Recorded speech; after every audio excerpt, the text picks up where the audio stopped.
Pengambilan keputusan sebagai pemimpin pembelajaran oleh CGP Angkatan 1 SMP Negeri 9 Kota Sorong, Papua Barat. Ruang kolaborasi kelompok 2, kelompok Rika, Desi Elis, dengan fasilitator Nina Ratna Suminar Esos MSI. Antara kewajiban dan kepentingan. Hai, saya Rida, wali kelas 7B. Teman saya namanya Pak Robi, guru matematika di kelas 7. Dia sering meninggalkan kelas pada saat jam mengajarnya untuk urusan yang tidak jelas. Banyak siswa mengeluhkan keadaan tersebut kepada guru lain, termasuk kepada wali kelas.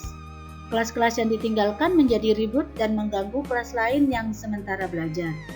Orang tua siswa juga banyak yang mengeluh karena merasa pemenuhan jam belajar matematika menjadi tidak tercapai. Rekan guru yang lain pun tak mampu berbuat banyak. Wasek kurikulum bahkan kepala sekolah segan menegur dengan alasan bahwa guru tersebut merupakan kerabat dari salah satu pejabat yang banyak memberikan kontribusi kepada sekolah. Sebagai rekan guru, apa yang akan Anda lakukan? Mari kita analisis kasus dengan 9 langkah.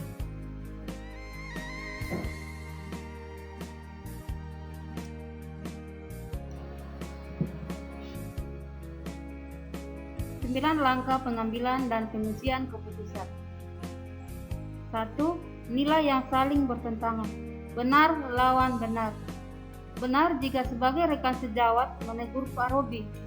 Benar juga jika kita tidak menegur dengan alasan ada yang lebih berwenang.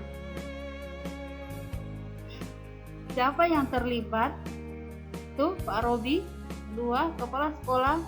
3. Urusan kurikulum. 4. Wali kelas atau rekan sejawat. 5. Para siswa. 6. Orang tua siswa. 3. Fakta yang relevan. 1. Pak Robi sering meninggalkan kelas pada saat jam pelajaran. Yang kedua, siswa merasa dirugikan dan melaporkan kepada wali kelas. 3. Kelas yang ditinggalkan mengganggu kelas lain. 4. Ada keluhan orang tua, kebutuhan belajar anaknya tidak terpenuhi oleh Pak Robi. 5. Kepala sekolah dan urusan kurikulum tidak menegur karena alasan tertentu. 4. Pengujian keputusan. Pengujian benar salah. 1. Uji legal. Apakah ada aspek pelanggaran hukum?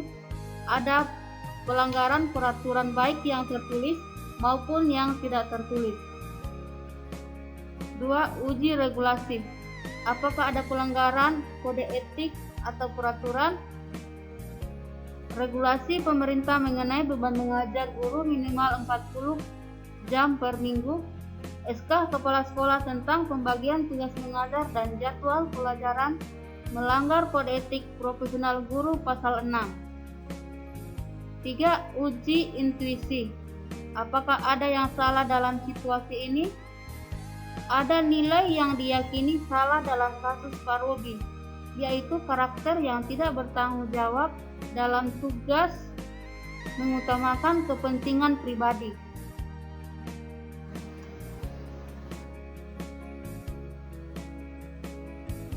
Uji halaman depan koran. Apa reaksi Pak Robi jika keputusan dipublikasikan?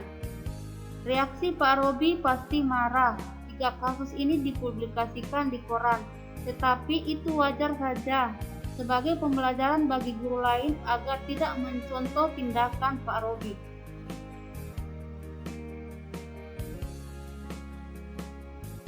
Uji panutan atau idola. Apakah keputusan yang diambil oleh panutan atau idola? Dalam kasus ini, yang dijadikan panutan atau idola yaitu Ki Hajar Dewantara. Jika menghadapi kasus seperti ini, maka beliau akan memanggil Pak Robi dan akan mengajaknya berbicara dari hati ke hati serta menjelaskan kembali fungsi, nilai, dan peran seorang guru yang harus menghamba kepada anak.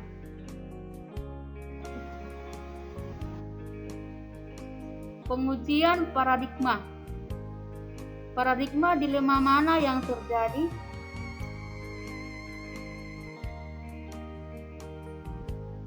Individu versus masyarakat. Pak Robi sebagai seorang individu kurang disiplin dalam melaksanakan tugasnya, sering meninggalkan kelas dalam keadaan kosong pada jam pelajarannya. Hal ini tentu saja berdampak negatif bagi pemenuhan kebutuhan belajar murid. Jika Pak Robi sebagai individu tidak melaksanakan tugas secara baik dan bertanggung jawab, maka akan berdampak pada community, dalam hal ini siswa dan orang tua murid, tetapi juga ke guru lain.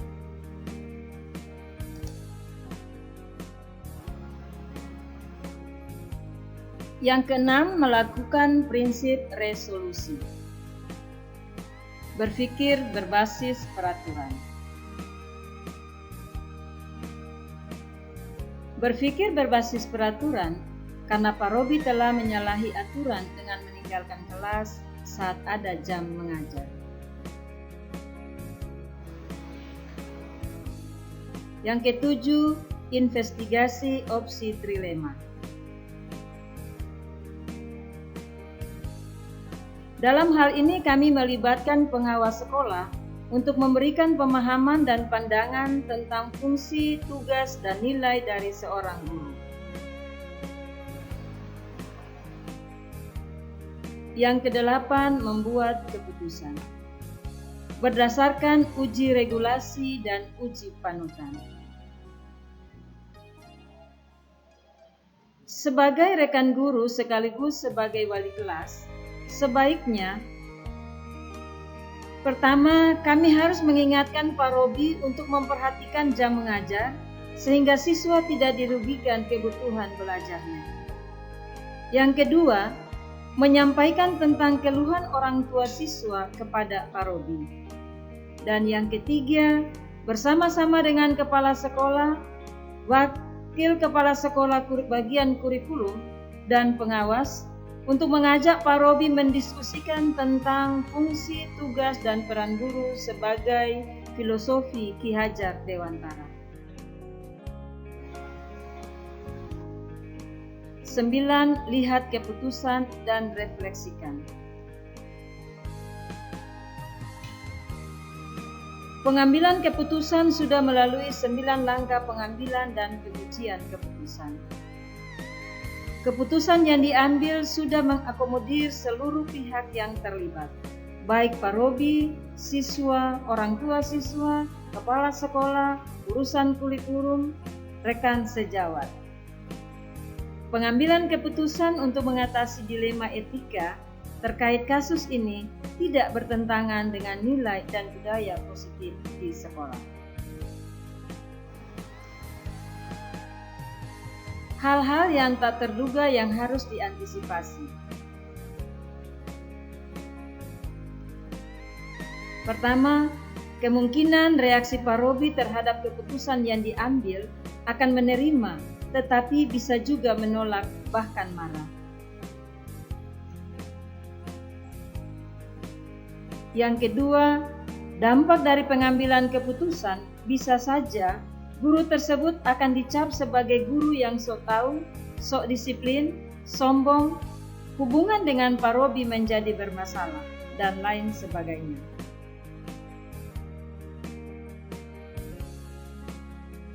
Demikianlah pemaparan hasil diskusi kelompok 2, kelompok Rida. Semoga bermanfaat. Salam guru penggerak.